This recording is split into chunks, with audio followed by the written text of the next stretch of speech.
Ibadah seperti apakah yang diinginkan Tuhan? Karena itu saudara-saudara, demi kemurahan Allah, aku menasehatkan kamu, supaya kamu mempersembahkan tubuhmu sebagai persembahan yang hidup, yang kudus, dan yang berkenan kepada Allah. Itu adalah ibadahmu yang sejati. Roma 12 ayat 1. Di sini Rasul Paulus menegaskan bahwa ibadah sejati itu meliputi 3 hal, yaitu pertama, hidup yang dipersembahkan kepada Allah. Artinya, mempersembahkan diri atau hidup seutuhnya untuk Allah dengan hanya melakukan perkara-perkara rohani yang menyenangkan Tuhan, untuk kemuliaan nama Tuhan, bukan untuk perkara-perkara duniawi. Kita yang telah ditebus oleh Tuhan Yesus dengan mencurahkan darahnya di atas kayu salib dan menerimanya sebagai Tuhan dan Juru Selamat adalah ciptaan baru yang rela diperbaharui terus-menerus serta bertumbuh dalam kasih dan anugerah Allah. Jadi siapa yang ada di dalam Kristus, ia adalah ciptaan baru, yang lama sudah berlalu, sesungguhnya yang baru sudah datang. 2 Korintus 5 ayat 17. Sesungguhnya dalam hidup baru Kristus ada di dalam kita dan kita ada di dalam Kristus. Dengan demikian, tubuh kita ini bukanlah milik kita lagi, melainkan milik Kristus. Karena itu, seluruh hidup kita harus dipersembahkan untuk kemuliaan nama Tuhan.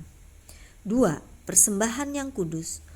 Kudus artinya suci, tidak tercemar oleh dosa atau hal-hal duniawi atau keinginan daging. Tubuh kita adalah bait Roh Kudus, di mana Roh Kudus berdiam atau tinggal.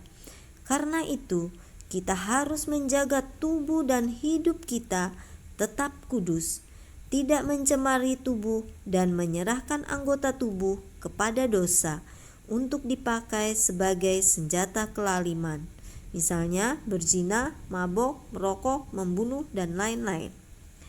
Sebaliknya, menyerahkan tubuh dan anggota tubuh kita kepada Tuhan untuk dipakai sebagai senjata kebenaran untuk kemuliaan Tuhan. Tidak tahukah kamu bahwa kamu adalah bait Allah dan bahwa Roh Allah diam di dalam kamu? Jika ada orang yang membinasakan bait Allah, maka Allah akan membinasakan dia, sebab bait Allah adalah kudus dan bait Allah itu ialah kamu. 1 Korintus 3 ayat 16-17. 3. Persembahan yang berkenan kepada Allah. Allah menginginkan orang yang datang kepadanya dengan kerendahan hati, hati yang mau menyembah, hati yang bersih dan tulus, taat kepada firman-Nya, membenci kejahatan, menentang dosa, membela kebenaran, penuh kasih, peduli kepada sesama, melakukan apa yang menjadi kehendak Allah. Janganlah kamu menjadi serupa dengan dunia ini, tetapi berubahlah oleh pembaharuan budimu, sehingga kamu dapat membedakan manakah kehendak Allah, apa yang baik, yang berkenan kepada Allah, dan yang sempurna. Roma 12 ayat 2. Untuk mengerti apa yang menjadi kehendak Allah dan berkenan kepadanya, maka pola pikir kita harus berubah, yaitu kita hidup bukan lagi untuk kita, melainkan untuk Kristus, sehingga segala yang kita perbuat hanya untuk kemuliaan Tuhan saja.